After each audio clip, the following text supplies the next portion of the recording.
It's an honor to be here amongst all of you. I'm in awe of hearing about different projects, initiatives led by different leaders here. I was telling Mr. Chatterjee that I'm glad I was not in the last panel. I don't think I could have sat next to you.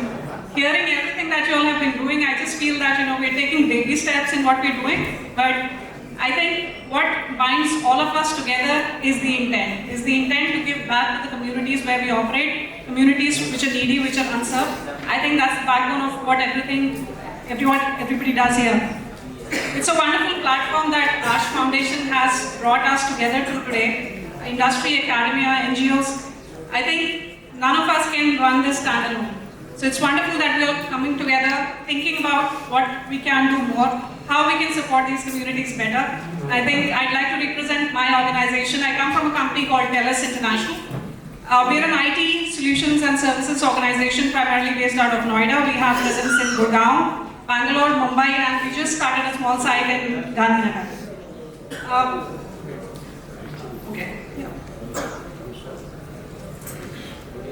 Since the base of my company is technology, I think I'd like to talk about, how we move to the next steps in enabling our CSR community, how we enable communities through digital empowerment, and why we should invest and make sure that, these communities are enabled and not left behind when the world is moving forward. Thank you. That's a view from one of our projects that we did September 2024 with Ash Foundation, an institution in Noida called with the Kanya Vedic Inter College, wherein we have built a computer literacy class for students, enabling 687 girls in the school with digital literacy, setting up a computer lab for them, enabling the teachers in the school providing access to digital literacy. So that was an image from there. So our core motto is to ensure that we are enabling human experience through digital enablement, agile and lean thinking. At the beginning of everything that we do, I think it's important for us to keep the human element at the forefront, be it for our team members or be it for the communities that we support. Thank you. We could move to the next one. That's a quote from our regional vice president, APAC. We support Philippines, China, Morocco, South Africa, and India. That's one unit, part of some of the countries that my company supports. I think technology is an enabler for what the workforce today does. And as an organization, as a community, we all need to keep that at the forefront. That's where the world is moving. So let's find out how we can enable people around us, not just in corporates, not just in academia, but in the community overall. Thank you. You can move forward, please.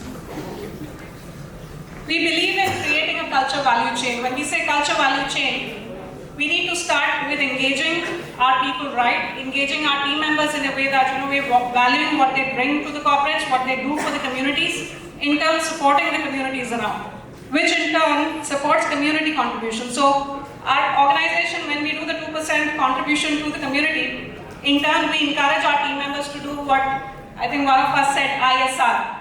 So if we contribute a 2 CR, we expect our team members to contribute a 50%, which is voluntary. And year over year, we've seen that amount increasing. So we tell our team members that, if you are to donate 100 rupee, we will make sure as an organization we donate 200. So we double whatever you're contributing, hence promoting ISR in support with CSR, which we believe in turn drives team member retention. So our organization runs an annual team member engagement survey, wherein we have various dimensions on which the corporate is evaluated. A big component of that is giving back to the community. Our motto is give where we live. And this component has been consistently rated at above 95% in India consistently. And across the 32 countries that we operate, we've been at about above 90% on this parameter. So our team members value what we do for the communities. They know that there is genuine care, not just for the team members, but for the communities around.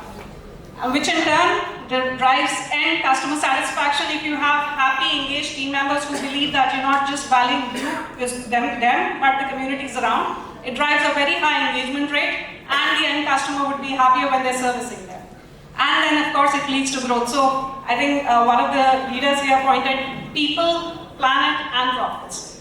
All of these go hand in hand. If your team members are happy, they will drive more engagement, and you'll have sources to support the planet, which in turn will drive more profit for the corporates. So as corporates, I encourage all of you to think through how we can enable the communities around, how to engage your team members more and more in the initiatives that you run for the communities, so that it's not just a checklist item. We just don't do the 2% donation, but we actively work with the communities around, not just as the leadership, but go to the ground level, get your team members to the grounds and see the impact that they've created. That will add so much more value to how you want to support the CSR work. That's just a quick highlight of what we have done just in the EPACA region as an organization. Over 26,000 hours of volunteering. I consider this as a very big differentiator for our organization because, as I said, it's not just about the contribution. We've had our leadership every year fly down to India when we run our annual event, which is called TELUS Days of Giving. We've done a lot of education projects. We primarily support 3 pillars: education, health, and environment. So every year we do the big TELUS Days of Giving, wherein we have on an average about 600 to 700 people participate in just that one event. And we bring in global leaders to come work with us in those grassroots schools.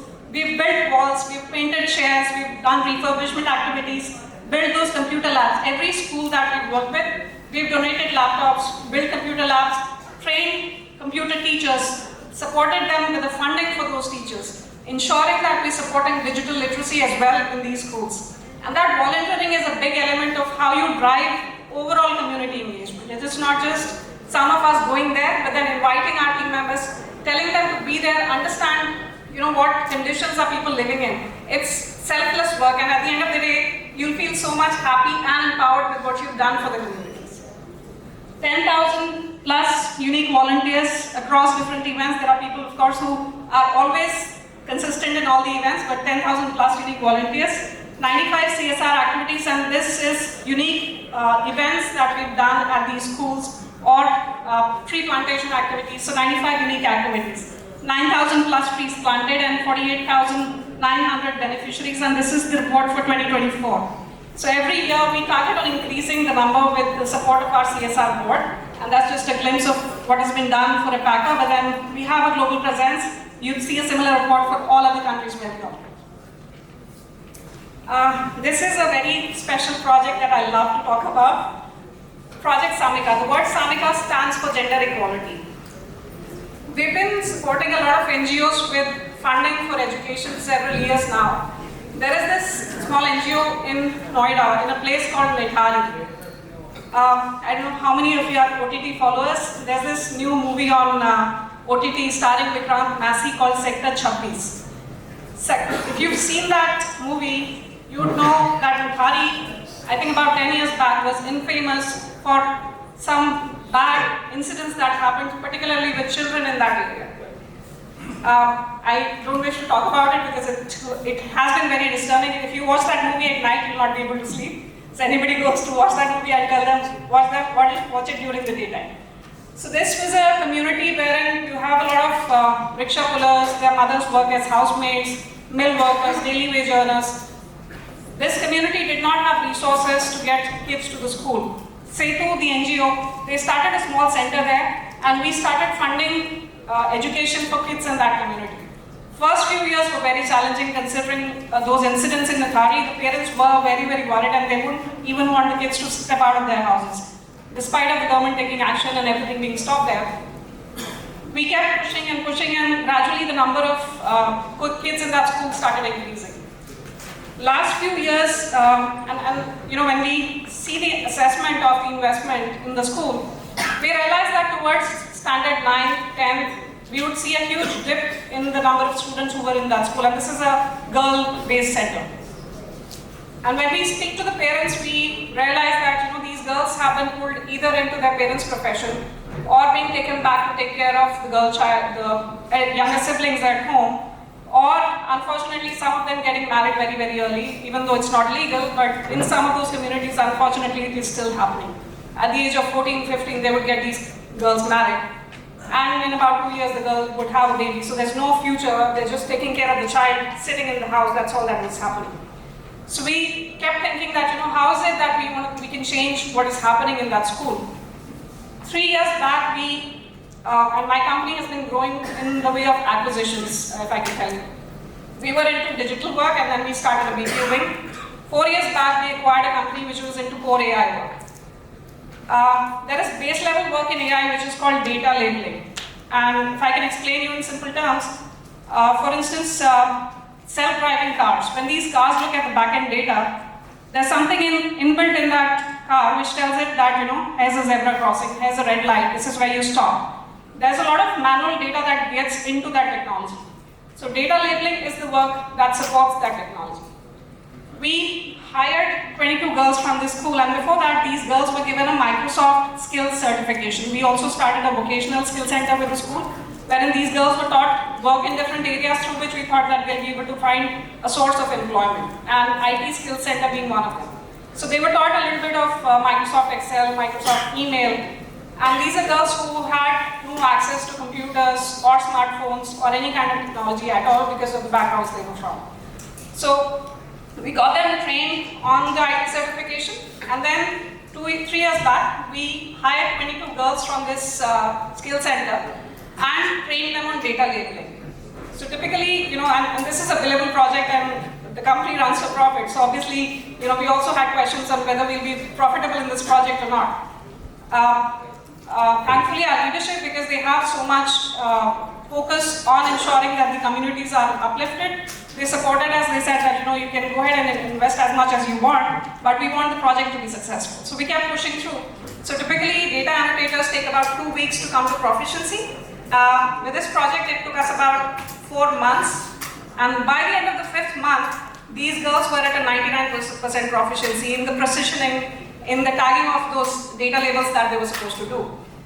Today, I am so proud to say that all of these girls from the base technology where we trained them, all of them have been upskilled to the next level technology. Some of them are doing 2D, 3D data annotation for a US-based client. This is a real estate client, so people, when they want to buy houses, they would go to the website and look up the house to say that, okay, this is the living room, this is the bedroom, this is what the bathroom looks like, these are the dimensions. So these girls are doing that data annotation now, building those modules for the client. There are a couple of them who got into core technology. One girl is working on RPA, which is, you typically hire very highly trained engineers from the market to do that work.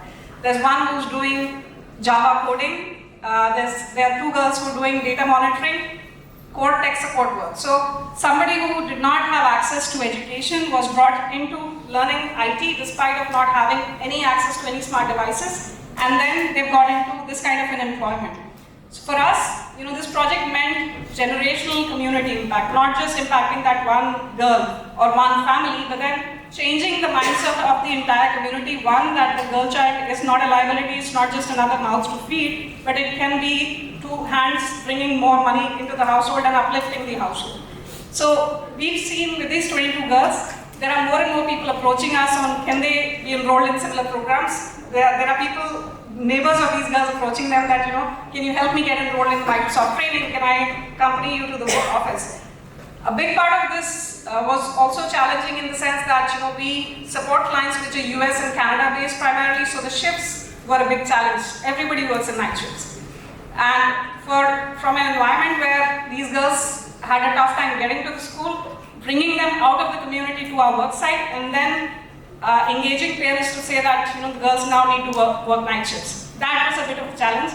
We got the parents to our site, showed them how active the site was at midnight. 60% of our population working midnight shifts was females. So we kept the parents in the office for a couple of hours, showed them what the environment looks like, showed them our transport security systems, convinced the parents. It took one-on-one conversations to tell the parents that it's a safe environment, you should trust us and send your girls to the site. We've had, and I speak from a BPO industry mindset. Delhi, if you have any BPO operators from Delhi, you would know that typically the BPO attrition sits in the range of 50% at least annually. This group has had no attrition, and we've had more active engagement. The school has seen a higher input rate and lower dropout rate in terms of those dropouts that we saw in the 10th, 11th standard. That has reduced drastically. So this is, for us, this is a life-changing opportunity for these girls. Our team members also volunteered to mentor these girls. So for them to come from a girls' school environment and from the community that they belong, sitting in an environment where they could have a male team leader, they could have a male trainer, they could have men sitting next to them, it was all a very uncomfortable environment. Plus, the expectation, and no offense to the BPO kids, but the younger generation, they're into what we call as shosha, the Delhi crowd. They would want all high-end, latest iPhones, latest shoes, and for these girls, all of this was very, very overwhelming. So it took a lot of training, one-on-one mentorship, conversations, telling them that all of this is normal and they should operate in their own space and being happy with what they have and not get overwhelmed by what is happening around them. So we've had zero attrition. These girls are thankful for the opportunities that they have, and we feel that we've been able to uplift an entire community by this small initiative. We've been successful. We're looking to hire another batch of 16 girls working on the real estate project. There are 4 girls that we've hired and we've been able to convince a client. These girls will be working on email support. Now, their email writing skills are not that proficient to support a US or a Canada-based customer. But then, thanks to technology again, there's something called as Google Gemini. Now, Gemini, if you give it inputs in terms of 4 things, this is my response to a customer query, Gemini can polish that email response for you. So we convince the client that you will get the support that you need. We're just enabling it by technology, and these are the 4 girls from these backgrounds, but they will give you the proficiency that you need. They've agreed to it, so we are hiring 4 girls who will be working through Google Gemini support. So I think AI is an enabler. As an industry, I think we've seen over the years, there was an industrial revolution, there was a mechanical revolution. Now, I think if I can term it as an AI revolution. And there is a myth that AI will take away the jobs, but then I think it will create more jobs. It will upskill all of us in everything that we do. We just need to be ready to be trained. We just need to accept that the change is coming and not shy away from it. Because there's a study from World Economic Forum which says that there'll be 60% more AI-based jobs by the year 2027. And just India is 1 million short of the resources that we need to reach that landmark. So let's, out of that percentage, if we are able to give that 10% just to this community through CSR, it will drive a lot of meaningful change to this setup. So I encourage all the corporates, industry, academia to come together, think through, what are the steps that we can take in this direction, and how can we enable the communities around us through these sources. Technology now has become an enabler, like the Gemini example, as I said. My organization works for US and Canada, but then there are so many domestic BPOs, for instance, wherein they would provide regional language support, Hindi, Gujarati. Can we train these girls or kids from these communities to work on those projects because it's regional language, they can easily do it. You just need to train them on the project. Or even email, chat support in Hindi, that is also happening. We all shop online, Myntra, you call customer service, there are agents responding in Hindi and regional languages as well. Let's think through that, within our industry, and academia, can we collaborate and create courses to enable communities in a way that they're trained, and hence they will have a fair opportunity to apply for these positions. And how do we become the enablers to push them in that direction? The next project that I want to talk about, Project Educode, which we started with Arch Foundation, and I'm thankful to Nishant and Saurki for partnering with us on this. Again, the first image that you saw was from there. A project that we're very proud of, and this benefited 687 girls in a school in Noida. If you look at when we initially went to see the school, one, the locality, of course, because it's a community-based school, it was difficult to reach. But then we thought that, if it's difficult for us, how difficult is it for the kids to get to the school? So our intent of, refurbishing the schools each time is to make sure that, it looks exciting and promising for the kids to come to the school. It's something that they look forward to and not something that they're pushed into. So ensuring that, they have better classrooms, better chairs, better facilities in the school. And in this school in particular, there are 2 girls who, class 11th, Kuki and Gayatri. We saw, their attendance was not very regular. And then when the computer lab was enabled, they're the most exciting lots in this group. They're very regular to the school, they love what they're studying. So, give them that hope, give them that courage that, this little thing that we're enabling you with, this will change the world for you. And they will believe in you when they see those opportunities coming. So, this was a 10-month program with the computer lab set up, training of teachers. funding education for the kids in that school, enabling the teachers. This, the intent is to ensure that they run in a sustainable way, that, once they're enabled, they're trained, they have the infrastructure and the setup that they can use to empower the students in the school, then they're not dependent on us. They're self-sustainable, they can run it on their own, right? So I think initiatives like these are very close to our heart, and it runs with our Give Where We Live philosophy.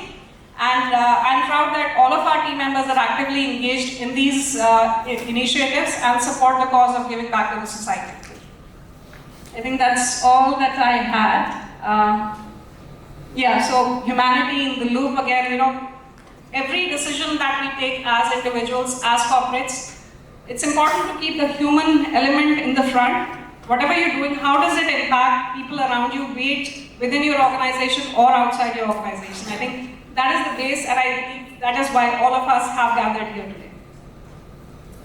Thank you. Yeah, I think I spoke about it. AI, I think there's nothing to worry about. My mother was a government servant. She was working for a company called Central Electronics Limited. I think about 30 years back. So my mom was a data entry operator. Cell was like a typical government setup, everything running manually, attendance being marked on registered, the data being operated manually. My mom was taught computers, and 30 years back she was so excited to learn it. So I think the generation now has changed, and if we can give that source of hope to the kids around us, believe me, it will change everything for the world that we're living in. Thank you. I think that's all that I have. Also inspired by Veery, I just want to share an example for one of our students at the Setu school. There's this girl who wanted to be a MMA fighter, and we sponsored that girl for MMA training. She's participating in state championships. This girl, she gets up in the morning, comes to the school, goes for her MMA coaching. In the evening, her parents set up a momo stall. So she goes there, helps the parents. That's how her typical day looks like. They already have so many challenges, but then if you give them the resources, if you enable them, they will go the extra mile and ensure that they're thankful and they're putting in every effort that they want. She won the last state championship, and she's so excited. She's never missed the class one day. And we're very happy to see that progress. So I think, I'm so proud, and Veeri की family, I think आप लोग ने बहुत अच्छा काम किया अपनी बेटी को ऐसे आगे बढ़ा के. आपकी कम्युनिटी के, आई थिंक हमारी कम्युनिटीज में भी किसी लड़की को स्पोर्ट्स में जाना, उसमें बहुत बड़ा दिक्कत होता है.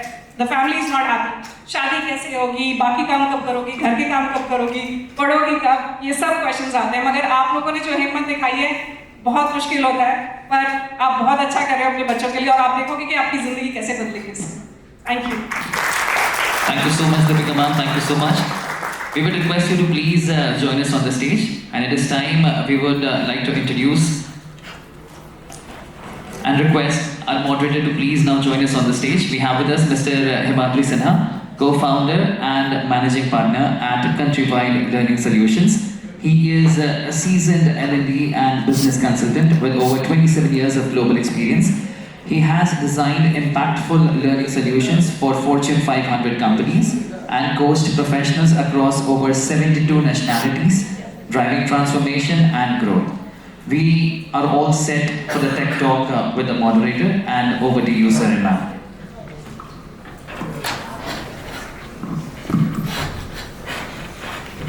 Thank you so much, Deepika. That has been a spectacular, engaging presentation.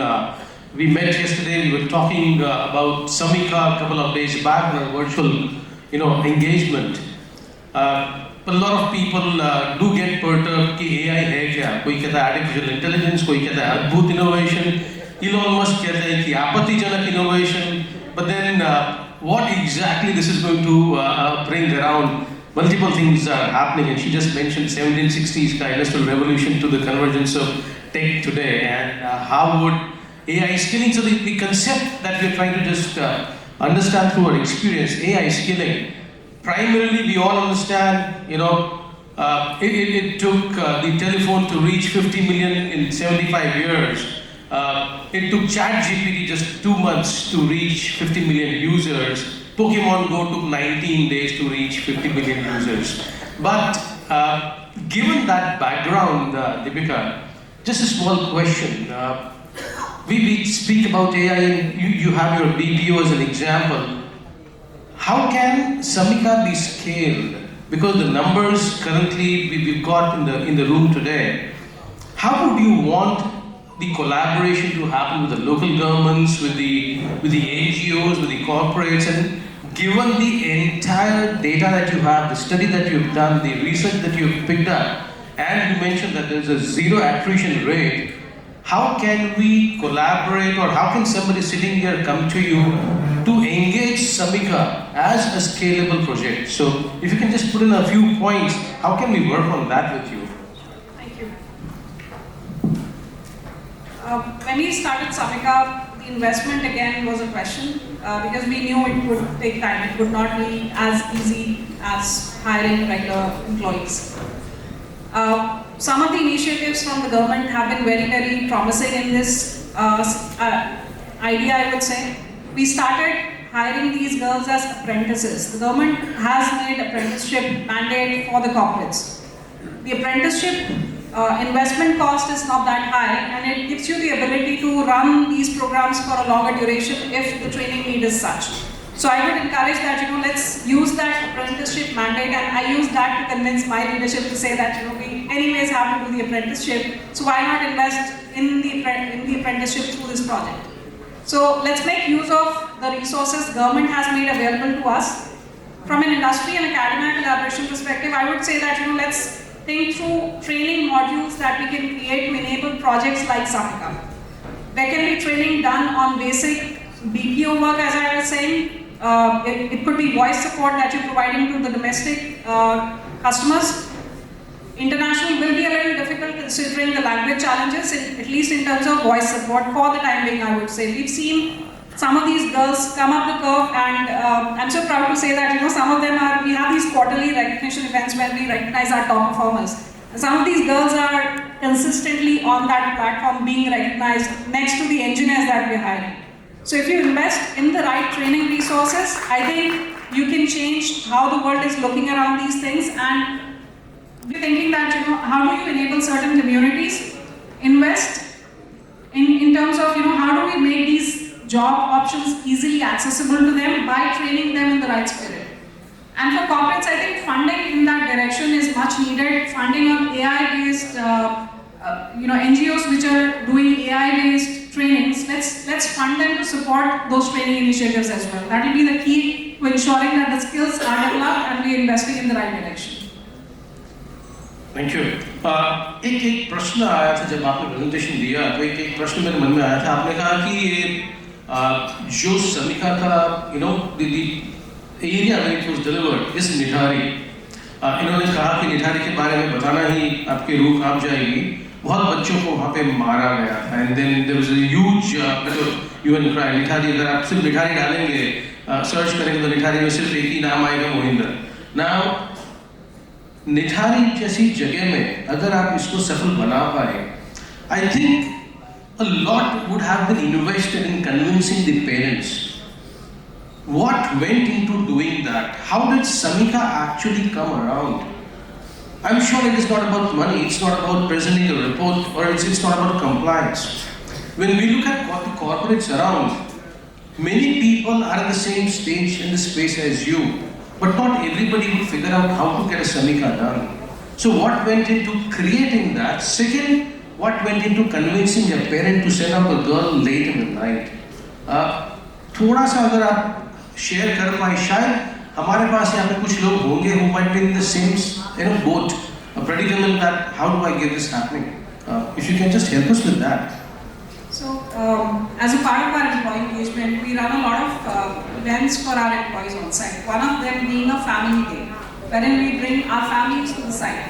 We chose that day to bring in the parents of these girls that we had interviewed because we knew the parents were hesitant sending them to do night shifts. We brought in the parents on that day, let them meet parents of the other girls who were working in our organization. So they got to hear firsthand that there is a girl who's been with us for 5 years doing the same shifts. They're speaking to their parents to understand what is happening. We encourage those conversations. We ensure that these people have the platform to hear from parents whose female females are working in our office. So those conversations kind of helped, and I think perseverance, you should not give up. We just kept contacting the parents over and over. We told them, okay, send them just for training. Once the girls were at our site, they did not want to go back to the school. They said that, we want to work in this organization. We empowered the girls. Of course, we were paying them. We told them that, if they're able to clear the project training, we would pay them as well as we hire people who are normally hired from the market.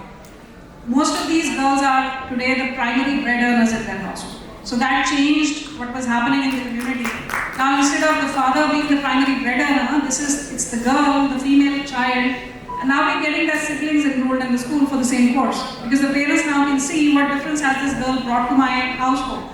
So I think perseverance, convincing and ensuring that you're giving access to the environment that they will have to operate in, will give them that confidence. But you need to keep those conversations going. You should not give up. There will be challenges. I'll be honest, it took a lot of time to bring them onto our site. But the first batch, once it was successful, you naturally have enrollments for the second batch. So there's no convincing needed anymore because they all live in the same community. Everybody has seen these girls come to our site for 2 years and they know that it's a safe environment, they're being paid well, they're respected for what they do, they're not treated differently, and they have the same opportunities as everybody else. Well, that's quite stunning. Folks, we have very little time. I'll just put up a last question from me and then maybe we'll open it up to the audience's questions. We're talking of, Viksit Bharat and the vision for Viksit Bharat and then AI skilling. Skilling की बात वहाँ पे होती है कि, you're standing at a railway station, Maharaja Express goes and you don't have a ticket. So that's exactly how skilling would really work. You want to have the ticket to board the train. AI and CSR, the intersection is very engaging, very interesting. The future trends are being evolved and iterated. It's said that 65% of students in the school today would be working in fields and areas which are yet to be evolved. What do you, in your experience as a tech company, what do you, in your experience as an HR engagement specialist, what do you see as the future trends that we need to be aware of when it comes to the intersection of AI and CSR? So AI is not just touching the IT industry, but it is touching all other segments: healthcare, agriculture, finance, retail. All segments will be impacted by AI. So I was talking about retail earlier. We all shop online. So when you're looking at at a certain ad, you'd realize the next day Facebook shows you multiple options of the same type. So it's picking data based on what your search is. So that technology is already enabled today and it will impact every sector in some way or the other. Agriculture in terms of how your crop is functioning, when does it need a change of seeds or pesticides. All of that data is already, and a lot of countries in the West have already adopted to that technology. My parent company is from Canada. They're big into agriculture and we're enabling this technology for them from India. So every segment will be touched upon, and I think one is acceptance of the fact that it is changing.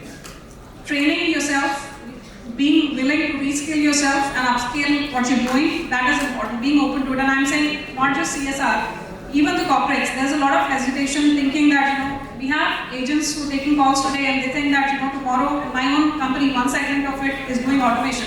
So we have agents coming in and asking us that you're automating this, will you take away my job the next day? So we tell them no, but we will train you to do what is needed for the next level.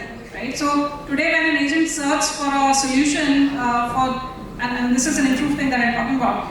Earlier our call handling time was higher because somebody would ask a question, they would have to go through 4 set of documents to answer that question.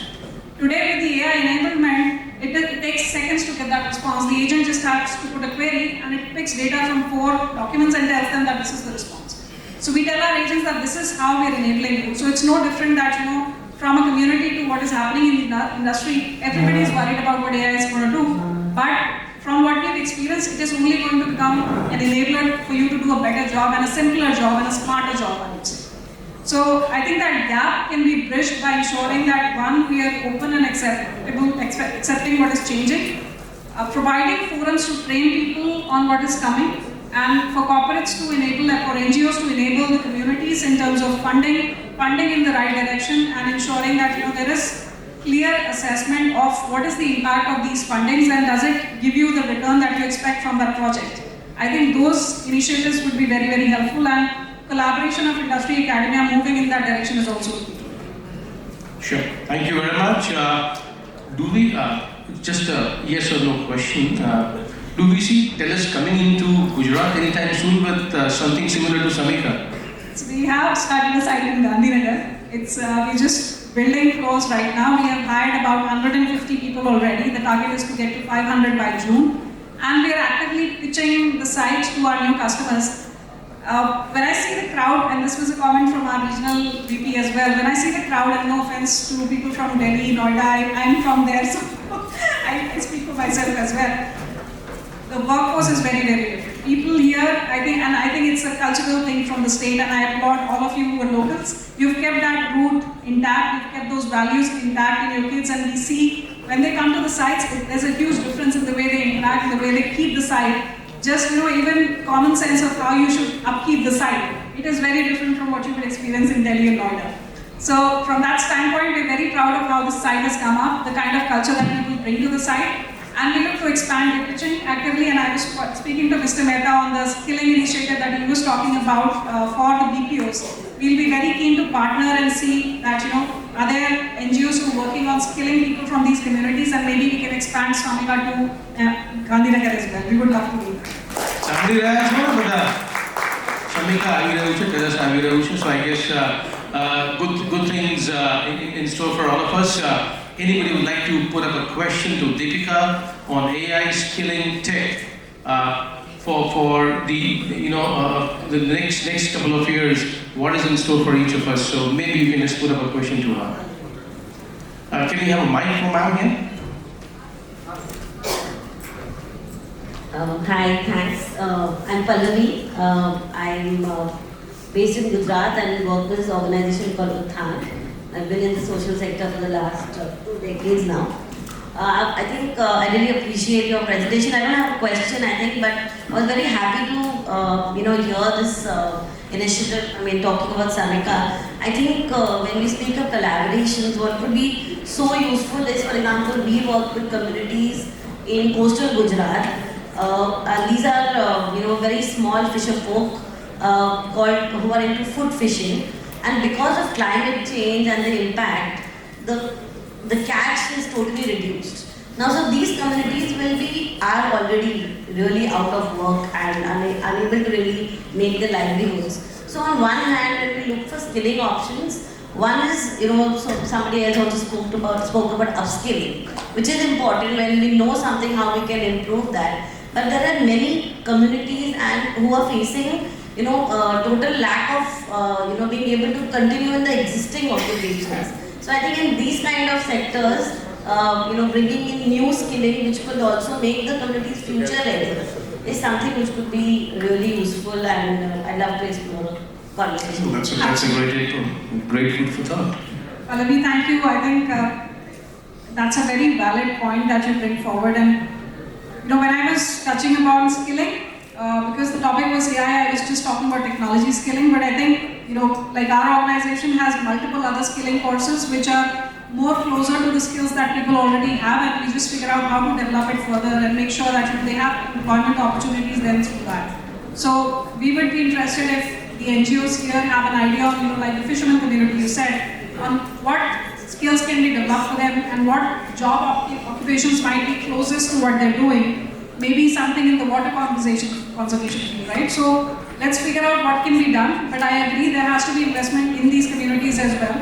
Our thought process is more about enabling the next generation so that the family overall gets uplifted, but then of course the parents have to be enabled as well, because if the family overall has a well-earning capability, I think the whole mindset changes with that. Money changes a lot of things for people in these communities. So absolutely, let's figure out what else can we do on skilling people from other areas and other sectors, and so that we are able to provide other sources as well.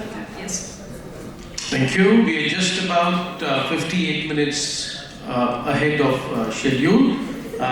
We'd like to go on to the next point on the agenda, which of course is lunch that's waiting for each of you. But before that, I'd like to take a small moment to just bring to you एक छोटा एक वाक्य जो कि श्री कृष्ण के समय का है, जब बाल गोपाल बहुत छोटे थे तो घर में इधर उधर भाग रहे थे। देखा कि कार्तिक महीने का समय था, तो देखा कि माँ कुछ तैयारी कर रही है पूजा की। देखा तो दिए बन रहे हैं, तो माँ से पूछा क्या कर रही हो।